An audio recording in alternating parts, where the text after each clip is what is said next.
Yo, Beth. That shit crazy.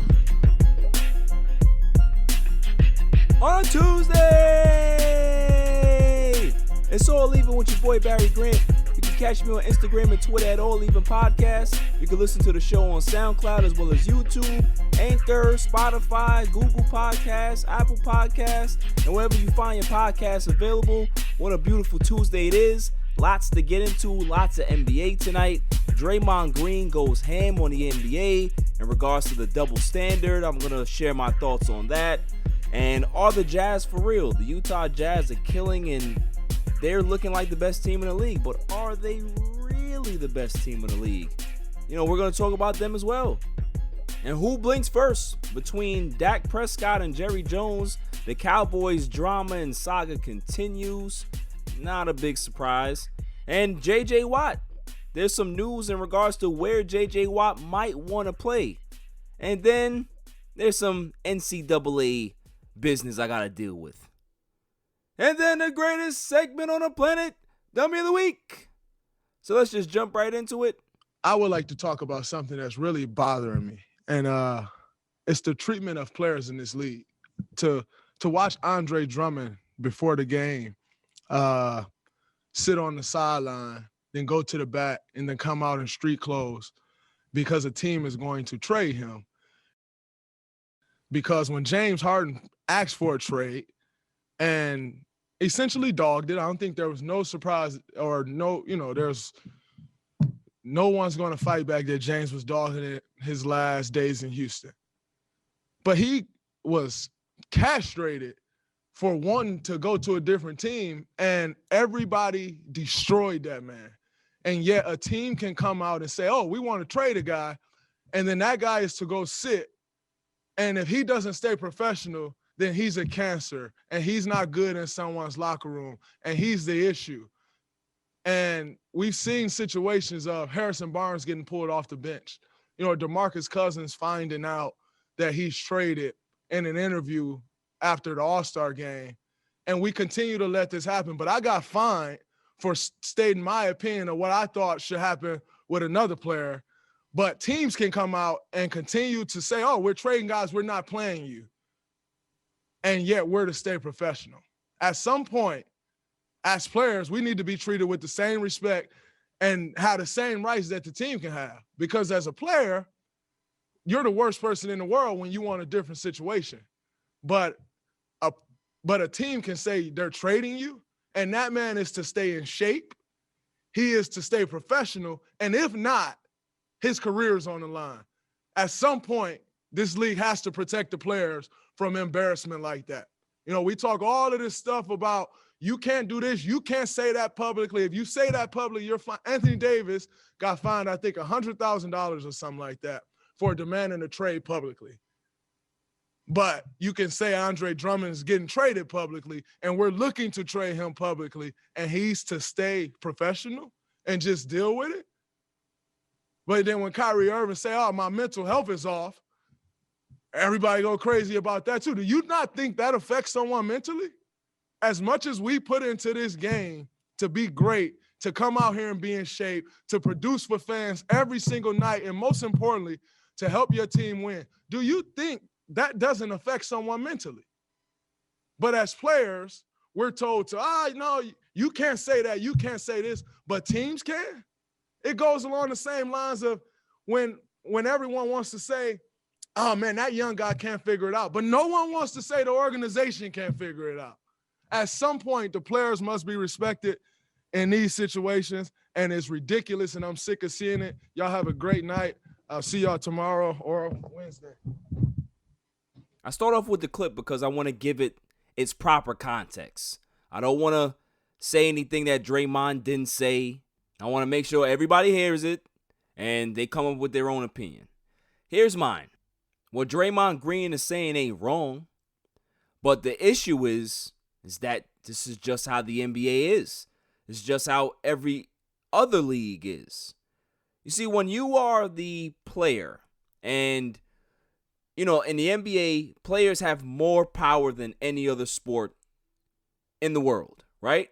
They can be able to pick whoever's on their teams. They can be able to manipulate the front office how they want to. They can speak about social justice stuff and don't have to worry about any backlash. Not like the NFL, right? So my issue with this is that it's not that Draymond Green is wrong. The media definitely has made it seem like the players are always the ones that are in the wrong. That the ownership can do whatever they want, and it's the players who feel that, oh, well, when they want out, it's a bad thing. No, if you are a player and you're not happy in a situation, you have every right to be able to ask for a trade and go somewhere else. Here's my problem with the situation, though, is that these players are under big contracts, right? Big time contracts, $40, $45 million deals, and they go to the organization and say, hey, I don't want to be here anymore. I want out. It takes planning and it takes the right situation for you to find a trade partner for a guy making $40+ million. That's one. So it's not easy. You got to give the team a chance to kind of put things together. And maybe, just maybe, they'll say, hey, well, can we speak about this? And if there's no reconciliation, then cool, they'll try to find a trade partner for you. The other part of this argument is 3 words: collective bargaining agreement. The players agreed to give some of the power up for more money to the owners. So if you guys really are complaining about what's going on and it's unfair and, it should be equal on both sides, or the scrutiny should be the same, or keep the same energy, however you want to phrase it. What the biggest issue is that y'all agreed to this in the CBA. So if you don't want it to be like this, renegotiate that the next CBA. But just be prepared to give up a ton of money. CBA, they agreed to supermax contracts where guys could be making $250 million. So you guys are happy with the money, but you still want more control. Do it in the next agreement. Don't complain about it, because this is what it is. Now, the media definitely has to do better, because they're the ones trying to get the scoops, and they're the ones trying to spin the narrative and make somebody look like the villain and somebody look like the innocent bystander. That needs to stop. So I agree with Draymond on that. Keep the same energy. Like, if a player goes to a team and says that he'd like to keep this under wraps, that he don't want this leaked out to the press, then honor his request.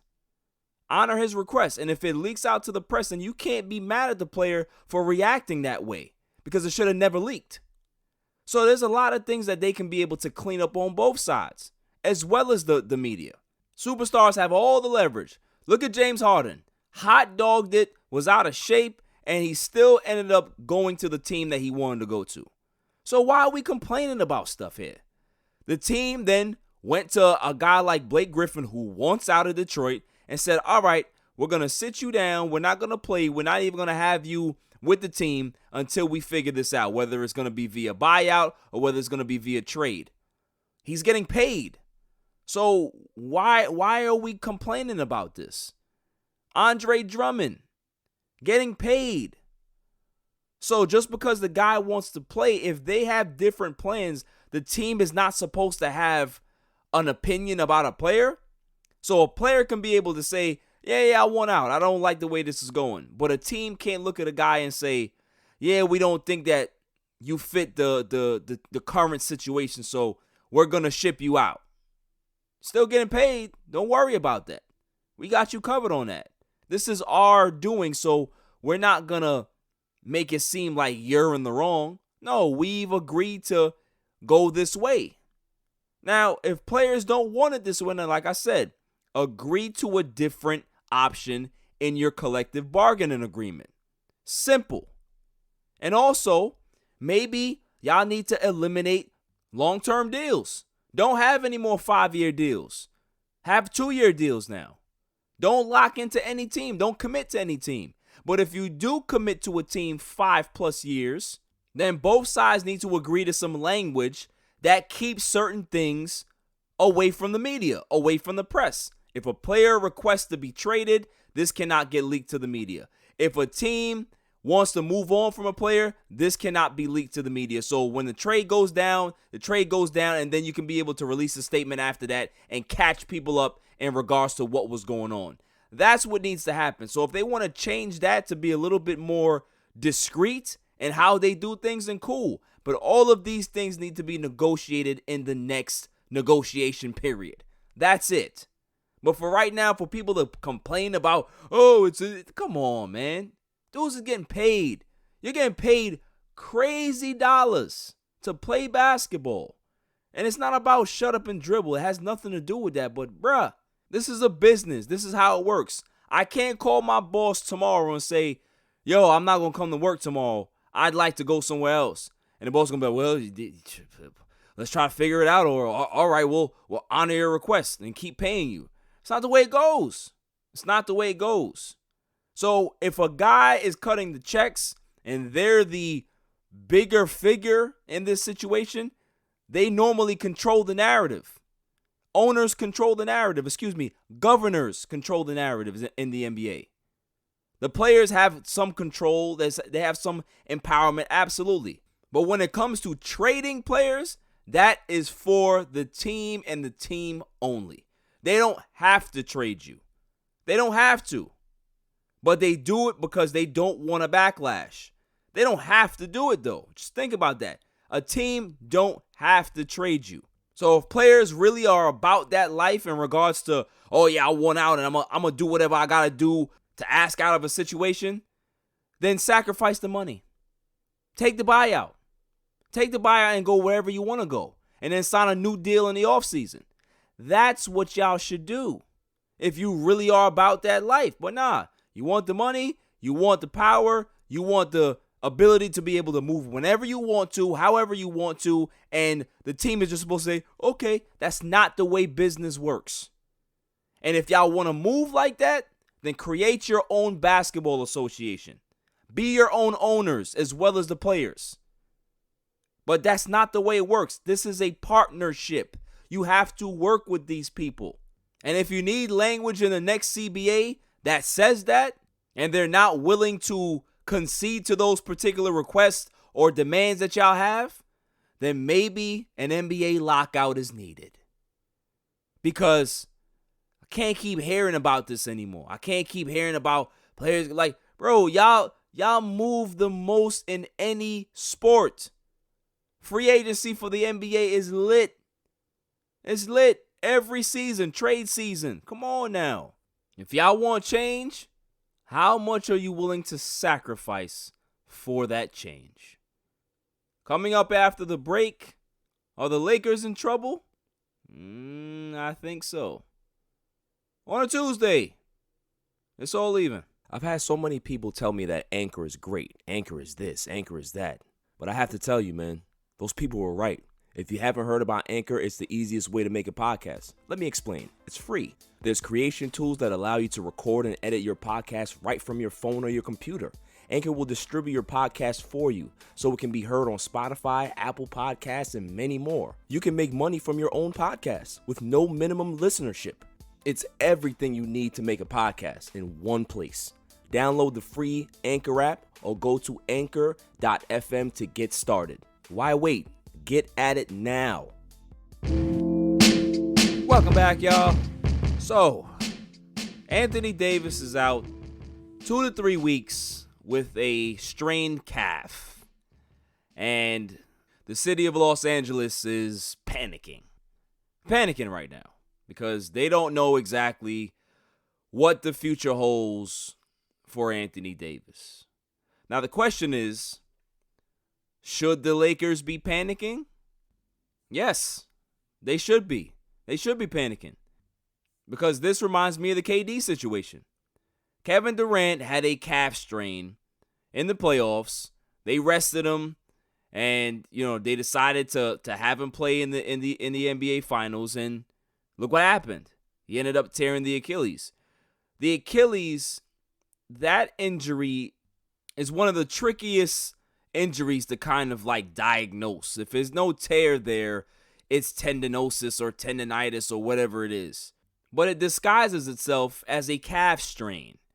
But we've seen Anthony Davis have this heel issue in the NBA Finals. He played through it, played through a lot of pain. They ended up winning the championship, but now you're starting to see that he's paying the price for that. Short offseason, 71 days. He didn't get a chance to heal up properly. This is now a big concern for the Lakers. This is going to linger for the entire season. This may end up lingering for the next year and a half, God forbid if it snaps or ruptures. This is a problem, and it makes me feel that Anthony Davis kind of knew what was going on when he signed that 5-year deal. It just makes me wonder, did Anthony Davis know that this Achilles was going to be bad? Because, with his checkered injury history, he just said, you know what? I think it's just easier for me to just take this deal and get some security just in case I'm not available to play. Smart for him. But for the Lakers, you should be worried. Because where can you be able to find that level of talent to put next to LeBron James? Can't. Who's going to end up stepping up for the Lakers on this team right now? Can't see anybody. No one. Montrezl Harrell? Okay. Kyle Kuzma? Don't get me started. So there's a big hole that they're going to have to fill. And one of the biggest problems that I have with this, or concerns, not even really a problem for me, I'm just a spectator, but a concern for me is the durability of LeBron James. He's 36 years old. We all know that he's an Iron Man. He's a cyborg. However, he's still made of flesh and bone. At some point, he's going to need to slow down. And right now, he's playing well, but they're going to need more firepower. Where are they going to get it from? Where? There's no trades available that I think that the Lakers can be able to get some guy that can be able to come in and assist them. I don't see that. This team is strapped. And it's a big concern in regards to what's going to happen with them. They have a tough, 10-game stretch here where they're playing some really, really good teams. Hell, they're playing the Timberwolves right now, and it's a dogfight with the Timberwolves. D'Angelo Russell is having arthroscopic surgery. He's going to be out 4 to 6 weeks. But the team is 7-20. They were bad with him. They're going to be worse without him. And they're in a dogfight with the Timberwolves. Yeah, they should be worried. Big time. Moving on to the next topic. Are the Utah Jazz for real? Utah Jazz sit at the top of the NBA. They are 23-5. Phenomenal record. Absolutely phenomenal. They have done a great job this year with staying healthy, as well as, finding that camaraderie that you need to really be a great team in this league. At 23-5, the Jazz are tops in the league, like I said. But are they the best team in the NBA? No, they're not. Not even by a long shot. They're 9-1 in their last 10 games, I understand. They're blowing teams out, I understand, I get it. But what's going to stop them from being one of the best teams in the league going forward, in my opinion? The same thing that's been stopping them the last few years. Rudy Gobert. I've been saying it forever on this show. You're not going to win a title with Rudy Gobert as your second best player. It's not going to happen. It's not going to happen. A guy that's averaging 13 points, 13 rebounds, 2.5 blocks. Okay, numbers look great. 2K numbers, nice. Fantasy numbers, awesome. But in regards to winning a championship and needing a bucket in the playoffs, Rudy's not your guy. That's why they struggled against teams like Denver last season in the playoffs. Now, granted, Bogdanovich wasn't there. Conley didn't play well either. But Rudy Gobert was there, And he was also there when they were up 3-1. So, my thing is that Rudy Gobert being the second best player in your team ain't going to work. Oh, you be able to cruise through the regular season? Yeah, no problem. Well, when playoff starts, it's going to be a different story. When teams can be able to go small and game plan for Rudy Gobert and make him ineffective in the series, what's going to happen? This is why guys like Rudy Gobert making that money that he's making don't really make sense. Granted, all kudos to him. Make that bread, yeah. But rim-running bigs, be able to find that. The Jazz would be better off if they traded Gobert and got some perimeter help. Get another star wing guy or some 3-and-D guys and get a rim runner. Get a shot blocker downstairs that's not going to command so much money. You'd have the same results, maybe even better. Rudy Gobert is not going to be the guy hoisting a Larry O'Brien trophy. Not with this organization. Not with the money that he's making. It's not going to happen. It's not going to happen. So, are the Jazz for real? They're for real for the regular season. But for the playoffs, not a chance in hell. Not a chance in hell. They're a good team. They're well coached. They have Spider Mitchell, who's a superstar. I get it. But Rudy Gobert is stopping them from being a legitimate championship team. Not just a team that looks good in the regular season, but a legitimate title contender. They are not that. They can get out of the first round, absolutely. They can get out of the second round if the matchup is right. And there's no way, and I repeat, there's no way that they're getting out of the Western Conference Finals. What if they buck up on the Clippers? They buck up on the Lakers? No, I don't see them winning. I don't see it. No. And you know how I feel about the Clippers. For me to even say that they don't even have a chance against them. So, are they for real? No, not to me. I've been watching basketball a long time. No, not to me. The next topic of discussion, moving on, is the Knicks. The Knicks and Julius Randle. Listen, Julius Randle just put up a hell of a game, 44 points, 9 rebounds, I think 5 assists, shot 7 of 10 or 7 from 13 for 3. The guy had a phenomenal game. Julius Randle is having an all-star year. He might be an all-star this year. And, hey, congratulations to him. He's done a lot. The Knicks have become watchable. They've become fun. They have a lot of good young pieces on that team. Emmanuel Quickley, Obi Toppin, R.J. Barrett. The list goes on. Tom Thibodeau, a.k.a. Homer Simpson, has done a great job on this team. Player development, they look like they're doing a great job with that. They're being very competitive in games. They're top 10 in defensive efficiency. There's a lot of things that they're doing well. Derrick Rose has come in and been a spark off the bench. But my question is this for the Knicks. I heard a rumor about, the other day that they are thinking about, piling up these assets and trading for a big star when that big star becomes available. Why? You already saw what you can be able to create with a Julius Randle.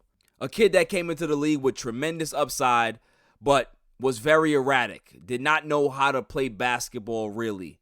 And, he figured out when he went to New Orleans, he played a little better. And last year with the Knicks, he wasn't too great, but he wasn't horrible. And then this year, he recommitted himself to changing his body again and trying to work on his game, and he's done that. Tom Thibodeau and the coaching staff has really done well with him. He feels comfortable. He's confident. The Knicks did that. So why can't the Knicks say to themselves, maybe we can be able to put that into the rest of these players as well? Why do we have to go ahead and try to poach another big star? That's not needed. That's been the formula here for too many years, and it's time that they stop going back to that. They need to continue this player development situation that they have going on right now. They don't need to stockpile these guys and pack them up and ship them out somewhere else. No, let these kids develop here. Let them become stars here. That's what you need to do. Make New York a great destination because they're seeing, these young kids are balling, man. That coaching staff is lit. I want to go over there. I want to become a free agent and sign with the Knicks. Let that be the narrative. Not trading all your young guys before you know exactly what this team is. The Knicks are not even a legit playoff team yet, but we're hearing rumblings about trades and nonsense, superstar trades. Come on, man. Like, just stop. Just when people are giving y'all props and really excited, y'all go back to the nonsense. So I hope that it's not true. I hope it doesn't happen, because what you're seeing out of guys like Julius Randle, and listen, the Knicks, if they're smart, they pay this guy. Pay him. Give him that extension. Pay him. Keep him long term. Because maybe, just maybe, Julius Randle may end up being the next big star in New York. Who the hell knows? But you won't know until you try, until you actually give him that chance to. So we'll see. We'll see what the hell happens. But I don't think it's necessary for them to be trading guys and trying to get a top 10, top 15 player. What is that going to do for you? We've seen what happened with Carmelo Anthony in the past. You don't want history to repeat itself. Simple. So just don't do it. Moving on to the next topic. Who goes where? We got Blake Griffin and we got Andre Drummond. Where does Blake Griffin go? Well, I'm hearing rumors and, buyout negotiations going on right now with Blake Griffin. And possibly he may end up on the Lakers, Clippers. We'll see. What is my take? Like, where do I think Blake Griffin lands? I honestly think that Blake Griffin will land with the Lakers. Call me crazy, but I really do think that Blake Griffin can give them some added help off that bench.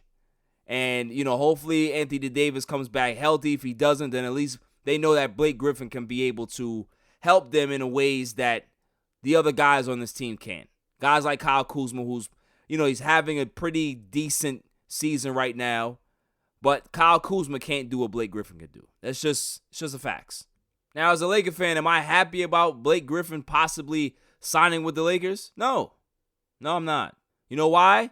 Because there's certain Clippers historically that I just can't. I can't wrap my head around.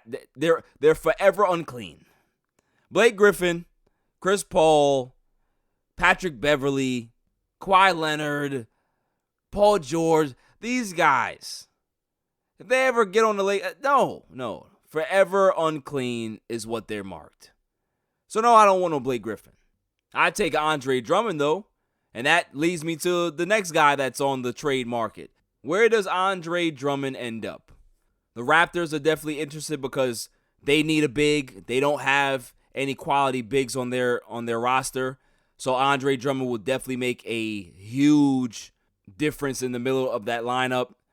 He's a great rebounder, great rim runner, lob guy, average defender. So, he will fit that team.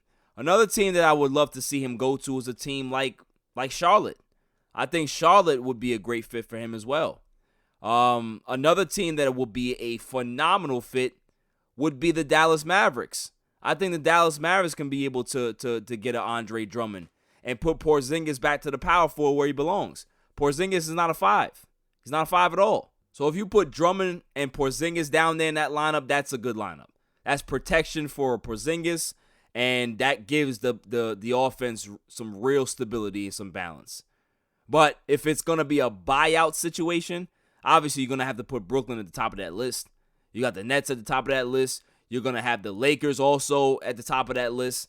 But if you're asking me to choose or, where I think that he's going to go, like for sure, definitely I'm going to say Raptors. I'm going to say Raptors go after him the most. But the one thing I love about this time of year in regards to trade rumors and trading blocks and guys on the move is that there's always a dark horse team that comes out of nowhere and gets the deal done. So let's see what happens, man. Let's see what happens. It's going to be interesting to see how these two situations pan out. But these two situations can really change the dynamic of whatever teams they go to in regards to title contention. Coming up after the break, who blinks first? Dak or Jerry? As well as where does J.J. Watt play? And I have a gripe with a certain player from a certain team in college basketball. On a Tuesday, it's all even. Yo, it's your man DJ G Money from that Flip the Script podcast. You see it? We in the studio right now. Flip, shut up. Yeah. Oh, listen. Shout out to the All Even podcast. My man Barry Grant Jr. What's up, man? What happened? What you want to say to the people? Shout out somebody else's podcast? Yeah, my man get the joint. What's up? All Even? All Even podcast. Yo, it ain't even up here, boy. We put this go something. All Even. Yo, you. Oh my God. What's up with you, man? Now that's a shout out. You keeping this? Yeah, keep all that. You want to jump All on the Even camera? podcast, right? Yeah, All Shout out Even. to All Even podcast, right? All Even? That's your man? My man. All right, shout out to All Even podcast. He cool? 100%. He cool. Is he cool? Let me see. Is he cool? G. What is it, G? What's that about, G?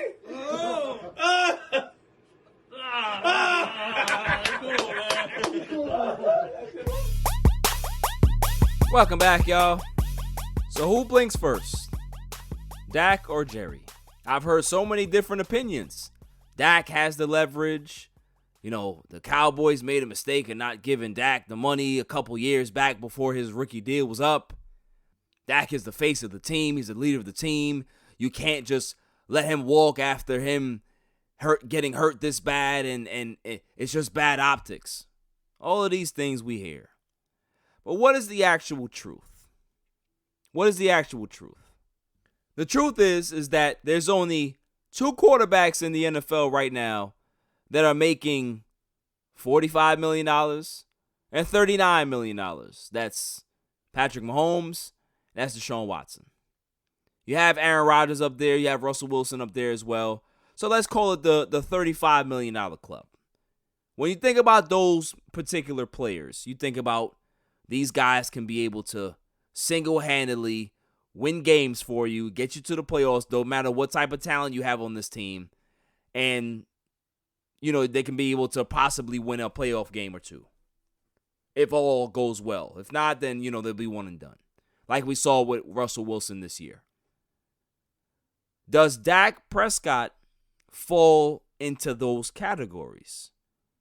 Is he a guy that can be able to win a few games for you? Absolutely, he can.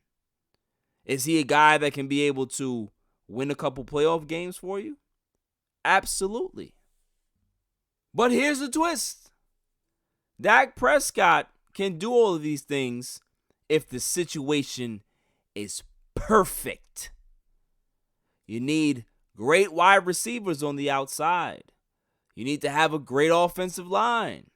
You have to have a great running back. Have to have great defense. All of these things need to be picture perfect for Dak Prescott to succeed. And because of that, he's not worth $35 million. Those type of contracts are left for the guys that can be able to create magic. Like those quarterbacks I just mentioned. Dak Prescott doesn't fall in that category. In fact, he falls in the category of the Jared Goffs, the Carson Wentzes, the Kirk Cousins, the Jimmy Garoppolos. Those are the quarterbacks that he falls in line with. So, why are we still having this conversation? Why hasn't Dak Prescott taken the money that he's supposed to be getting? Because Todd France believes that Dak Prescott should be worth way more than that. So, you know, the TV deals are going up. You guys are beginning, you know, the salary cap is going up. You guys are supposed to be coughing up bigger money, bigger contracts. No, not for Dak Prescott. I'm telling you right now, if Dak Prescott today was to work out a situation with the Cowboys where he's not going to sign the franchise tag, he's going to end up hitting free agency, Dak Prescott would not be getting $40 million on the open market. He wouldn't. He'd probably take a deal worth $32, $33 million a year for 4 years because that's what he wants. And we'll be all shaking our heads and scratching our heads like, that was less than what Dallas was offering him, reportedly. So what's the issue here? Is that just because Jerry has overpaid in the past, and yes, he's overpaid a significant amount for players. He overpaid for Zeke. He overpaid for DeMarcus Lawrence. He overpaid for Amari Cooper. He overpaid for Jalen Smith. He overpaid for Tony Romo back in the day. The list goes on. The list goes on. But now the man is being vilified because he doesn't want to overpay for a quarterback that he doesn't believe is worth that type of money. How does that work? So everybody used to crucify Jerry. Oh, my God, Jerry's just handing out these bad contracts. Now he's trying to be responsible. And I was like, oh, now, what are we doing here? Dak Prescott is a very good player. But is he worth the upper echelon dollars? No, he's not. In the last 17 games, Dak Prescott is 6-11. Now, is all of that his fault? No, it's not. But I can tell you that he's thrown a lot of interceptions and he's fumbled a lot in those games. Those things, I can say, are his fault. That's the issue. Is that you have a great young man, has the look that you want as a quarterback. He doesn't say the wrong things in the media. He looks like a quarterback. Very good. But at the end of the day, he's not Tom Brady. He's not Peyton Manning. He's not Pat Mahomes. He's not Russell Wilson. He's not Aaron. He's not any of these guys. So why is it not okay for him to just accept the Kirk Cousins deal? The Dallas Cowboys would be glad to give him that. But no, he thinks that he's valued it more. Okay. This is going to drag out. It's going to get ugly. And if I'm Dallas, if I'm Jerry, I let him walk. I let him walk and I let him test free agency. And I start to look into the open market for either a quarterback to fill right now as a transitional guy while I draft one, or I hit the trade market and see what I can be able to find. But Dak Prescott is not the answer in Dallas. And you give him $40 million a year, Dallas will never get close to winning anything again. That's facts. That is facts. Next topic we're going to talk about is J.J. Watt. The rumors are circling. They're swirling around that J.J. Watt is looking at the Cleveland Browns as a destination. He looks at pairing up with Myles Garrett to be something that he's very, very interested in. And listen, Cleveland had a very good defense last year. Adding a J.J. Watt, if he still has anything left, which he does, would be a significant upgrade. That would be very, very good for them. Can they get it done? We'll see. What will J.J. Watt's asking price be? Will it be something that he still wants to be compensated a great amount, or is he willing to take a little less to possibly win a Super Bowl or get to the playoffs and be competitive? It's definitely going to come up to JJ. It's going to be up to JJ in regards to what he decides, what he holds more valuable. Is it money? Is it retirement back-end deals? Or is it the chance to compete for a Vince Lombardi trophy? We're going to see. But if there was a dark horse team I would love for him to sign with, obviously it'd be Dallas Cowboys, yes. But if there's another team, I would like to see him go to the Jets. I think him and Robert Saleh can be able to really have a nice partnership there. Jets have a lot of money. They have a lot of upside. I believe that the Jets can be one of those teams to really turn things around in a year, in an offseason, and be one of the bright teams next year. I really do think that they have that chance. So we'll see how this goes, man. It's going to be very interesting to see how this plays out. Moving on to a topic that's really going to piss me off. We heard yesterday that freshman forward Jalen Johnson plays for Duke University, decided that he's opting out of the season, and he's going to enter the NBA draft. Now, on the surface, as a casual fan, you'll hear that and say, oh, okay, well, hey, all power to him. He's going to focus on, his draft workouts and trying to stay healthy and all that stuff. But here's the problem. Jalen Johnson was a top recruit for Duke University. Coach K was very happy to have him. Thought he was going to be a dynamic player for the Duke program.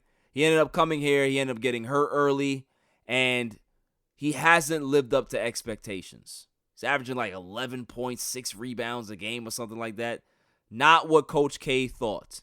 And guess what happened? Coach K decided that he was going to have Jalen Johnson come off the bench the last 3 games because he was struggling. And that's exactly what happened. But shortly after that, shortly after the last game where Jalen Johnson came off the bench, Jalen Johnson opts out of the season. How convenient that a kid that was a high prospect that's not living up to his billing and got benched by the Hall of Fame coach all of a sudden now feels that he might have got slighted or disrespected, so he feels that he has to now opt out of the season. Entitlement.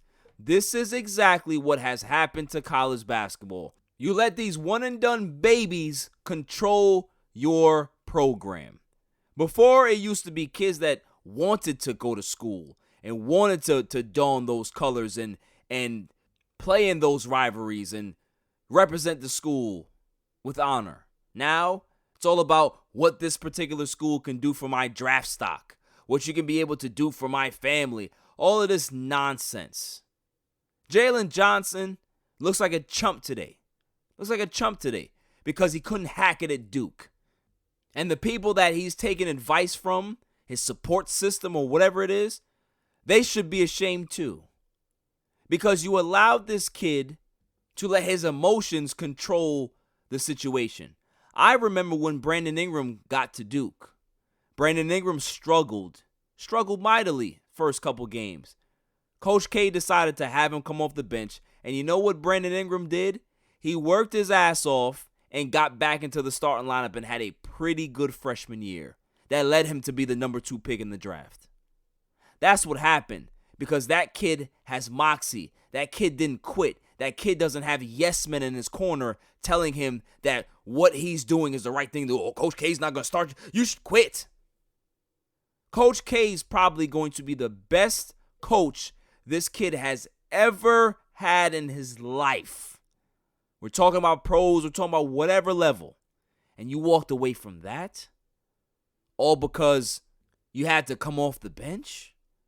Zion got hurt last year, and everybody was telling Zion, don't play, don't come back. You don't have to. Don't ruin your stock. Zion said, nah, I want to play for my teammates, and I also want to play because I love the college experience. I want to finish this the right way. But Jalen Johnson, I'm just going to quit midseason, especially because the team is struggling. We're not winning. This doesn't feel like what everybody else told me what Duke is supposed to be. You are a part of that nonsense. You are a part of the mess. And this is what's going to follow you your entire career now. You're going to be labeled a quitter. So when the scouts and everybody comes to that combine and they see all the talent that you have, and then they actually go back in the tape and they look at your Duke career and they say, well, what's going on with this kid upstairs? Oh, we saw that, Coach K benched him and he couldn't handle it. He couldn't hack it. So he quit? So what's going to happen in the NBA when you actually are drafted high and you have to sit on the bench? You actually have to earn your minutes. What's going to happen? You're going to go to management and say, hey, listen, I was a number 2 pick. Why am I not getting minutes? Oh, that's not how it works in the real world. Maybe in the made-up world that your support system created for you, that nothing you do is wrong and every decision that you make is right, and whoever doesn't abide by your rules, they're hating on you, Jalen. When newsflash, they're actually preparing you for life. That Coach K is preparing you for the NBA by sitting your ass on that bench.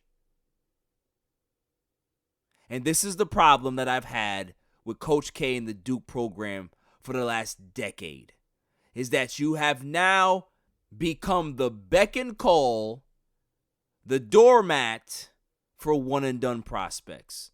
Now, for kids that say, man, I love the Duke program, I want to be here for a long time and be able to etch my name in the history books here. No.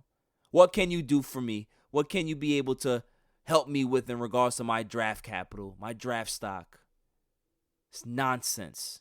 And until the Duke program, until Coach K or whoever replaces Coach K in the next following years realizes that this one-and-done nonsense needs to stop, it's going to stop anyway in regards to, the rule changing soon. But recruit guys that want to be here. Recruit guys that actually want to participate in the Duke experience. The Cameron Crazies, all of that stuff. Once COVID is no longer an issue. Those are the players that you need to go after. Not the 5-star recruits that are flashy and all they want to do is flash your shirt, but they don't care about the lineage and the history of the school. Go after the 3-star players. Go after the 2-star players that are going to work their ass off, bust their ass, and become 5-star players. Become high draft picks because of their work ethic, not because of what they did before they got here. That's what needs to happen in college basketball all around the country. Enough with babying these one-and-dones because I'm done with it. I'm done with it. I haven't watched college basketball all year, and I haven't watched college basketball consistently over the last 3 years because I'm sick of it. I'm sick of the one-and-done deal. It has destroyed the sport. And for a kid like Jalen Johnson to think that he's bigger than the Duke program, that's what the problem is. And if anybody else doesn't see that, I don't know what to tell you. But it needs to stop. And it starts with guys like Coach K. Put your foot down and start doing things differently because you won a lot of national championships with guys that committed to your program long term. Guys like Shane Battier, Carlos Boozer, Sheldon Williams, John Shire, Kyle Singler, Jay Williams. The list goes on of guys that actually wanted to be there. So I'm sure it doesn't feel good this morning to know that one of your top prospects quit on you, but you brought it on yourself. You brought it on yourself. And let this be a lesson to everybody across the country in regards to big programs. Stop doing this. Because all you guys are doing is creating bigger babies at the next level. Guys who think that they can just be able to dog it and ask for trades whenever they want to, and the team is supposed to just say, okay, cool, and trade you tomorrow. That's what you're doing. There's no responsibility. There's no culpability. There's no accountability. So it starts with the big programs. Fix it.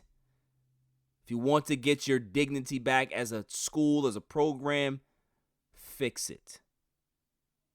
Coming up after the break, the greatest segment on the planet, Dummy of the Week. On a Tuesday.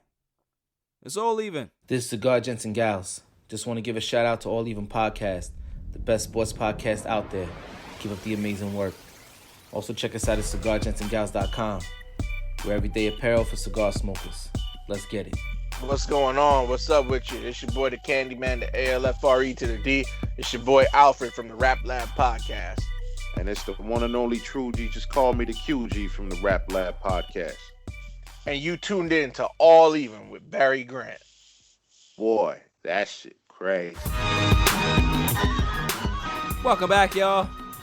So without further ado, the greatest segment on the planet, Dummy of the Week. We pick candidates on Tuesday and Saturday, and then we pick the winner on that Saturday show. So the first candidate we have, and it's a doozy. May I have the drum roll, please? And the candidate is the bouncer that tried to fight Pac-Man Jones. I don't know what the bouncer's name is, but he's my dummy. Yeah. Because he thought that just because he's a bouncer, he can be able to kind of just like push his weight around. And listen, 85, 95% of the time that could possibly happen. That's exactly what happens in these clubs. The bouncer can be able to, hold weight, throw their authority around and get some law and order. But in this situation, Pac-Man Jones is an ex-football player, and I don't think you want that smoke, my man. So what happened was that Pac-Man said on the Pat McAfee show that, he was in the club chilling, and, he couldn't see behind him, and then he turned around, saw his little bro getting into something, and then he just went to town on the bouncer. Now, yeah, I heard that it was an old school type of bar fight like Roadhouse. Hey, guess who was Patrick Swayze? You guessed it. Pac-Man Jones. Pac-Man Jones looked at the bouncer and said, "Yeah, you need to get out of here." Bouncer was like, "Why?" He said, "Because you're too stupid to have a good time, man. You messing me up." And Pac-Man Jones worked his ass out. Worked him out. Knocked him unconscious. Why? Because the bouncer wants to flex his muscle. Nah, don't do that on a football player. They're already wired differently. They don't respond well to tough talk. They don't respond well to outside aggression, because then it's gonna click in their head like, "Oh shit, I'm on a field. I gotta get ready." You can't do that to a Pac-Man Jones. Don't do that, man. Hey, listen, you got knocked out. It's all right. Maybe you can't work in that club again because everybody gonna try to test you after that. Like you can't work in the same club you got knocked out in. Like you're gonna have to find employment elsewhere. You know what I'm saying? It is what it is. So bouncer that got knocked out by Pac-Man Jones, you may still be unconscious, but you're possibly a winner for Dummy of the Week. That's all for this show. I'll see you guys on Saturday. Until then, stay safe, stay cool. Peace. You can catch me on Twitter and Instagram at All Even Podcast. Listen to the show on Anchor, Spotify, SoundCloud, and wherever podcasts are available. And check out my YouTube channel, All Even Podcast. And don't forget to share, like, and hit that subscribe button.